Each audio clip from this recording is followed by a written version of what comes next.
El miedo es una emoción natural y necesaria para la supervivencia. Se activa en milisegundos y prepara el cuerpo ya sea para luchar o para huir. Casi el 90% de los miedos nunca ocurre. El miedo crónico es el que daña la salud, ya sea por medio de ansiedad, insomnio, enfermedades físicas. Afecta las decisiones e inclusive las relaciones.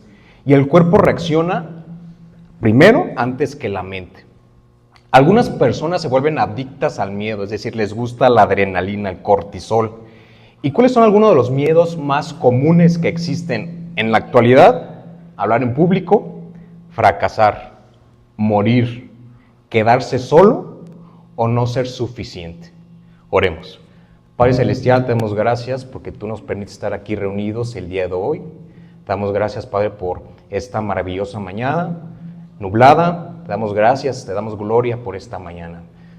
Te pido por los hermanos que están aquí presentes, Padre, tú permite que entre esta palabra a sus corazones, a sus mentes, y a los hermanos que aún falta, tú apresura sus pasos para poder escuchar esta palabra el día de hoy. Te damos gracias por todo lo que haces en nuestras vidas. En el nombre del Señor Jesucristo te lo pedimos. Amén. Vemos que este versículo en Lucas, ya varios mensajes, de hecho me toca siempre Lucas, y digo, hay algo especial en Lucas. Principalmente, pues Lucas es uno de los gentiles que escribe uno de los evangelios de la Biblia. Y si nos vamos a versículos anteriores, vemos que Jesús estaba hablando, ahí si tienen sus Biblias, por favor, ábranlas, estaba hablando acerca de la parábola del sembrador. Si nos vamos posteriormente, vemos que empieza a ejercer, o sea, se va a enfocar solamente todo lo que es su poder en la parte espiritual, el endemoniado. Posteriormente vemos que empieza a sanar, por ejemplo, la mujer del flujo, y posteriormente sobre la muerte. Entonces, en estos versículos se enfoca en el gran poder que tiene Jesús en cualquier escenario, obviamente en la vida de Galilea. Recuerden que este libro se escribió en el año 60-61 aproximadamente después de Cristo. Y esta es una historia que no solamente es un relato histórico, es un espejo de cómo reaccionamos ante el miedo. Por eso les di estas estadísticas y la definición del miedo. Si vemos en los versículos, voy a pedirle que pongan los versículos, en la primera, donde dice, los discípulos estaban atemorizados. Imagínense la emoción que estaban en ese momento. Y yo dije, me pongo a pensar, dije, imagínate, hoy en día, ¿cómo sería? Pues a lo mejor tomas un crucero, ahí por el Mar Caribe o algo, imagínense que se desate una enorme tormenta.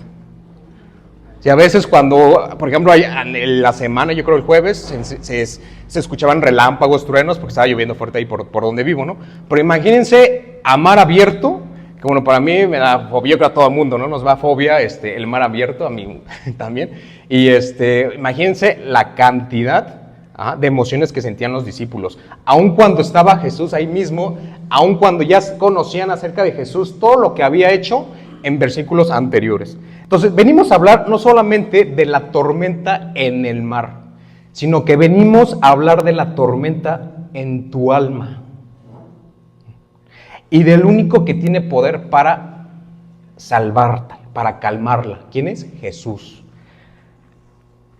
Jesús es quien te lleva a este lugar. Vamos a leer el primer versículo que dice, aconteció un día que entró en una barca con sus discípulos y les dijo, pasemos al otro lado del lago, y partieron. Si vemos este detalle específico, pasa a veces desapercibido. ¿Por qué? Porque la tormenta no fue por casualidad, no fue por accidente, no fue un error o por desobediencia, sino que fue un acto que ya estaba dicho, ya estaba profetizado. O sea, Jesús ya sabía que iba a pasar esa tormenta. Es decir, los discípulos era un acto de obediencia, porque ¿qué les dice? Pasemos al otro lado del lago, y partieron. Fue el mismo que los invitó a la barca y los llevó al lago.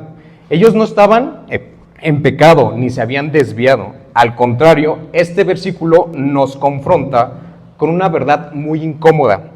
pero muy profunda.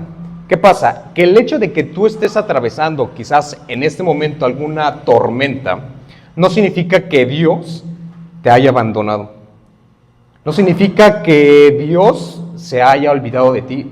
Al contrario, significa que Dios te está formando a través de esta tormenta. Y si lo vemos en la Biblia, este patrón se repite. Por ejemplo, Dios guió a Moisés en el desierto. El Espíritu Santo guió a Jesús en el desierto. Y aquí Jesús también guía a sus discípulos hacia el otro lado de la tormenta, en medio de la tormenta. Jesús no les dijo, vamos a morir en medio del lago. Él dijo, vamos al otro lado del lago. Pero en ese miedo, los discípulos habían olvidado su palabra inicial. ¿Por qué? Porque estaban más enfocados en las olas, en la tormenta, que en la primera palabra que Jesús les había dicho. Pasemos al otro lado del lago. Si lo vemos, ahí está el objetivo, de que iban a pasar, de que no se iban a quedar en medio del mar de Galilea. De hecho, revisando, cuando estaba haciendo el bosquejo, dije, vamos a ver cómo está el mar de Galilea, ¿no? Entonces ahí te metes en Google Maps y ves los comentarios, o sea, unas imágenes sorprendentes del mar de Galilea, y pues ahí es un sitio muy turístico. Y uno de los comentarios ahí decía, oye, sí es cierto, o sea, fuimos de vacaciones a turistear el mar de Galilea y había lluvia, había una tormenta, porque era un frente frío allá, ¿no? Entonces, obviamente podemos ver reflejado que inclusive actualmente existen esas tormentas. No es algo así como a veces lo vemos en la Biblia y dije, es algo extraordinario, no, sino que es mismo de la creación. Entonces podemos ver aquí que Jesús les dijo, vamos al otro lado. Ahora, yo te pregunto, piensa en aquella prueba del pasado, esa que parecía imposible, esa noche oscura que pensaste que jamás terminaría, cuando creíste que quizás no ibas a poder con ese dolor, con la pérdida de un ser querido, con la presión, con la vergüenza, con la soledad. ¿Te acuerdas? Ahora mírate, estás aquí, lo pasaste. A veces cuando estamos en una tormenta, decimos, híjole, ¿dónde está Dios? No sé qué hacer. Pero cuando nosotros hacemos una memoranza, dice, oye, yo he pasado esto, que a lo mejor en ese tiempo, hace 5 o 10 años, pensaba que no lo iba a poder lograr. No pensé que iba a pasar esta situación, pero gracias a Dios logré pasar. ¿Te acuerdas de alguna situación que hayas pasado? Esa tormenta que tanto temías, quizás algo hubo que te formó, que te cambió, que te hizo más profundo. Entonces te pregunto, ¿qué aprendiste de esa situación? ¿Qué cambió en ti? ¿Qué reveló esa tormenta sobre Dios, sobre ti mismo? Recuerdo una vez un libro, no recuerdo muy bien el título, de hecho se lo regalé a Daina y si ve el video. Este es un libro de bolsillo. Y recuerdo muy bien una frase que decía, las situaciones adversas sacan lo que tienes en tu corazón, de cómo nos vamos a comportar, qué vamos a reflejar. Por eso a veces las tormentas vienen a nuestras vidas por algo. Y a veces no las vemos en el momento. Claro, somos seres emocionales, tenemos muchas emociones, nos sentimos mal, nos sentimos tristes, nos sentimos desolados, nos sentimos enojados, pero hay algo que te está formando y es lo que Dios quiere hacer contigo en esas tormentas. ¿No fue acaso ahí donde más buscaste a Jesús, en esa prueba? ¿Donde más tiempo pasaste en oración? ¿O donde fue en esa situación que te arrodillaste a pedirle a Dios? ¿No fue en esa barca donde te diste cuenta de cuánto lo necesitabas? De hecho, el nombre de esta prédica le puse, cuando Jesús está en tu barca. ¿En verdad está en tu barca? Jesús, vemos en los versículos anteriores, que parece dormir. Pero aquí hay algo muy importante, Él no está ausente. Mientras navegaban, Él se durmió. Se desató una tormenta sobre el lago y la barca se estaba llenando de agua y estaban en peligro. Entonces, imagínense la escena. Jesús está en la barca, pero está dormido. El Hijo de Dios, el que tiene todo poder sobre la creación, parece ausente. Los discípulos están desesperados. El agua entra, la barca se hunde y Jesús duerme. Y esto a veces confronta una idea que se tiene allá afuera, de que no, si Dios está conmigo, pues no debería de haber problemas, no debería haber tormentas. ¿Alguien conoce personas que tienen esa creencia? De que no, pues mejor me quedo así, estoy mejor así, con mis problemas, pero cuando una persona ven a veces testimonios o la parte de sus familiares que van a la iglesia tienen más problemas. Entonces, no, mejor, ¿sabes qué? Mejor quédate con tu Dios y yo me quedo con mi vida, yo soy buena persona, buen ciudadano, buen padre, buen hijo, y así lo dejamos, ¿no? Pero a veces eso confronta. Jesús está en la barca, pero está dormido.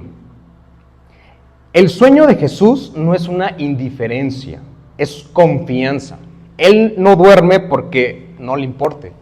Él no te contesta que estás en el momento porque a lo mejor piensas, no, es que a lo mejor no le importa a Dios o no quiere conocer más de mí, de mis problemas. No, es que no le importe. Él duerme porque sabe quién es y porque tiene esa soberanía y sabe que al final no es la muerte, porque lo vimos en el primer versículo. Pasemos al otro lado del lago. Si no hubiera dicho, no, pues permanezcamos en la tormenta, en el mar de Galilea. O sea, ella tiene un propósito. Su aparente silencio no es ausencia, es soberanía. Y él no reacciona como tú, porque él ya vio el otro lado, él ya vio el propósito. Nosotros vemos las olas y él ve el propósito. ¿Alguna vez has sentido que Jesús duerme en tu vida, en tus situaciones? ¿Cuándo oraste con todo tu corazón y parece que no hubo algún cambio? Cuando clamaste quizás a lo mejor por ayuda y pareció que el cielo estaba en silencio. Cuando estabas en crisis y Él no se movió al ritmo de tu urgencia. Porque ¿qué hicieron los discípulos? ¿Qué hicieron? Maestro, rápido, ¿no? Y yo creo, exactamente, entonces yo creo en una situación como les decía al principio, o sea, el miedo se activa en milésimas de segundos.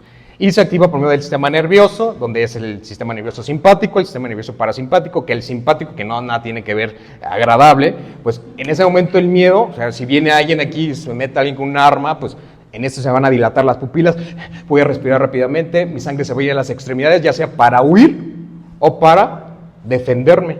Entonces imagínense la situación y las emociones que tenían los discípulos en ese momento. Y obviamente en una situación de miedo, pues el cuerpo activa. ¿Y qué voy a hacer en el primer momento que veo una amenaza? ¿Qué vamos a hacer?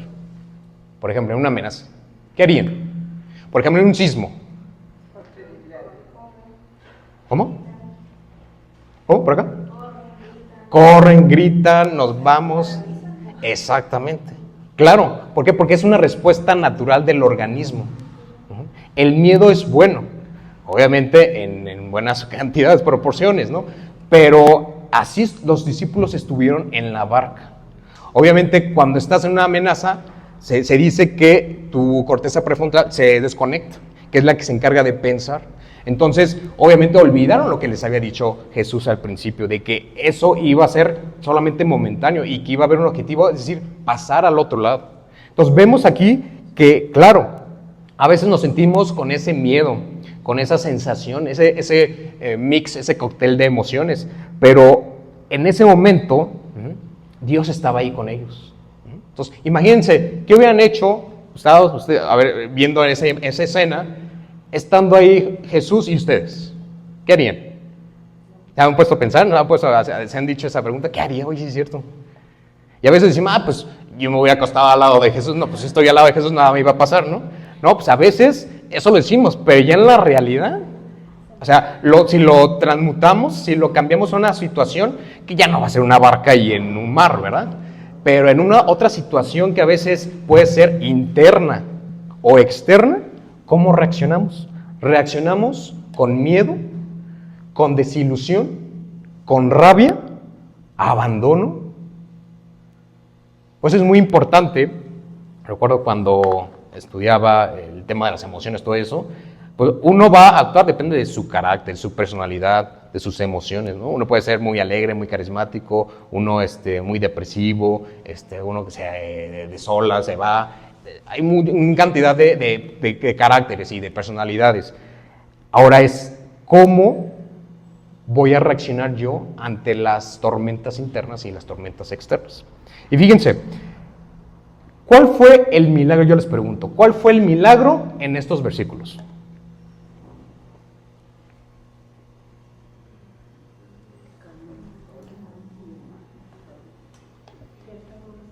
¿Cómo? Ok, calmó las aguas por acá. Parece que acá no están, están dormidos. Acá, ¿cuál fue el milagro, el propósito en esta escena, en estos versículos que leímos? ¿Cómo? Exacto, por ahí, sí. El verdadero milagro no fue calmar la tormenta, sino despertar la fe. ¿De quién? De sus discípulos. Y vemos en el versículo 24-25 que dice, entonces se levantó, reprendió al viento y a las olas turbulentas. La tormenta se apaciguó y todo quedó tranquilo. Luego les dijo, ¿dónde está la fe de ustedes? Jesús se levanta, o sea, la primera acción de Jesús es levantarse y reprendió al viento y las olas, como si las olas fueran niños traviesos, ¿no? Y todo quedó en calma total. Y dije, vamos a definir qué es reprender. De acuerdo a la concordancia Strong, la palabra reprender significa poder de Jesús para restringir. La naturaleza obedece la voz de Dios, de Jesús. Él no lucha con la tormenta.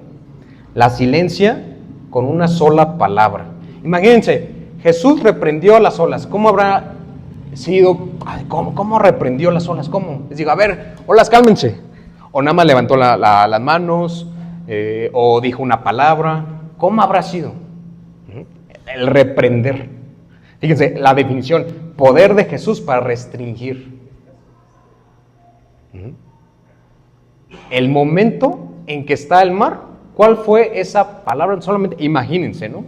Entonces, vemos que la naturaleza obedece la voz de Dios, la voz de Jesús. Pero luego Jesús no dice, ¿vieron lo que pude hacer? No le dijo así a sus discípulos. Al contrario, lo que hace es confrontar el corazón de sus discípulos con la pregunta, ¿dónde está su fe? Esa es la verdadera pregunta, porque para Jesús el objetivo no era calmar el mar, sino despertar la fe de los que estaban en la barca. Porque si nos vemos los versículos anteriores, ve la creación, a lo mejor vio ahí una semilla y la utilizó para decir la parábola del sembrador. Posteriormente se enfatiza más el poder de Jesús cuando pasa y ve el endemoniado, ¿no? Gadareno. Después la mujer del flujo,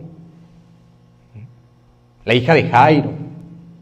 Entonces vemos ahí el poder sorprendente que tiene en todos los ámbitos de la vida, podemos ver así, económico, emocional, espiritual, inclusive de la muerte misma. Entonces vemos aquí que Jesús les pregunta, ¿dónde está su fe? Y el problema no era la tormenta externa, el problema era la tormenta interna. ¿Y cuál era esa? Su incredulidad. Aun cuando los discípulos estaban con Jesús, sabían, conocían, pero cuando se apodera de ti el miedo, híjole, me olvido, oye, ¿cuál era el versículo que ya me había aprendido mucho en la escuela de formación cristiana? Ni me voy a acordar, ¿no? ¿Por qué? Porque la incredulidad se apodera, ¿no? Es esa tormenta interna. Por eso siempre hay que alimentar, así como alimentamos nuestro cuerpo, nos cepillamos nuestros dientes, tomamos agua, también tenemos que alimentar diariamente nuestro espíritu. Porque si no, va a estar flaquito, muy flaquito el espíritu, ¿no? Entonces podemos ver que eso fue el objetivo, el ver reflejado, recuerden, como el espejo, cuál era esa tormenta interna que tenían los discípulos, su incredulidad. Y la pregunta de Jesús para ti el día de hoy, ¿dónde está tu fe? No te preguntas si oraste, si leíste la Biblia, si fuiste a la iglesia, te dice, ¿dónde está tu fe? Te preguntas si realmente confías cuando las cosas van bien. Pues tengo un buen trabajo, tengo buena salud, estoy bien con mi familia, no hay problemas, no hay nada grave de salud. Pero cuando ya te empiezan a dar noticias fuertes, una enfermedad, un diagnóstico. Oye, me dijo el de Recursos Humanos que me presente el lunes en el departamento. Y yo estoy pensando, ¿no? Híjole, si me dice esto y si me dice ya no estoy contento. Entonces empezamos a dudar. Pero todo tiene un objetivo. Así como al principio Jesús le decía, pasemos al otro lado del agua. Todo tiene un objetivo. Quizás sea para formar tu carácter, para fortalecer tu fe, para sacar lo que tienes en tu corazón, que a veces somos inconscientes. No sabemos que tenemos eso en el corazón.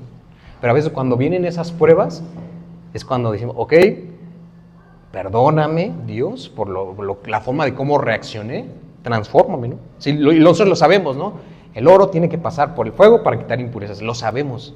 Pero en la realidad, no, pues lo dejo acá, ¿no? Y ver cómo reaccionamos. Y no es cómo te anclas en lo que sientes, sino en lo que sabes de Él. Porque si yo me anclo en lo que, pues sí, ahora sí voy a cantar, maestros se encrespan las aguas, ¿no? Y ruge la tempestad. Bien bonito, es uno de los signos que me gusta mucho, ¿no? Pero si nada más me voy a anclar con mis emociones, con lo que siento, no, pues unos días voy a estar feliz, unos días voy a estar enojado, unos días voy a estar apático, con miedo. No, tenemos que anclarnos con lo que sabemos de Él. Haz una pausa y piensa, ¿dónde está tu fe cuando las cosas no salen como esperabas? ¿Dónde está tu fe cuando Jesús guarda silencio? Quizás a lo mejor esa oración que ya llevas tiempo y no ves respuesta. O quizás a lo mejor sí hubo respuesta, pero no era como la que imaginabas, como la que planeabas. ¿Dónde está tu fe cuando no entiendes el plan? Muchos quieren a un Jesús que calme sus tormentas, pero no quieren más bien una fe que les sostenga en medio de esas tormentas. Más bien hay que orar por la fe, que incremente nuestra fe para que podamos estar en esas tormentas, porque sabemos que al final todas las cosas nos van a ayudar para bien. Esas tormentas, tanto internas, sí, claro, a veces externas, pero más las internas, eso nos van a ayudar a formar el carácter. Vamos a llegar a la estatura perfecta. Y no va a ser rápido, ya quiero tener mucha paciencia. No, va a requerir tiempo, El tiempo que estemos aquí en la tierra va a ser el destinado para que lleguemos a esa estatura. No sabemos, 10 años, 5 años, 20 años, 50 años, 60 años, 70, 80, no sabemos, pero solamente Dios sabe. Vino a formarte en la fe, a convertirte en alguien que confía incluso cuando no ve nada claro. Así que hermanos, esa tormenta interna que tenemos, que vamos a pasar, anclémonos en lo que sabemos de Él, anclémonos en Jesús y veamos la tormenta y digamos, ok, con Jesús no voy a tener miedo. Con Jesús puedas anclarme fuerte, pase lo que pase. Hermanos, que esto quede en sus corazones, en sus mentes, y nunca olvidemos, a veces se nos puede olvidar, a veces podemos guiarnos por nuestras emociones, pero sabemos en quién confiar. Amén.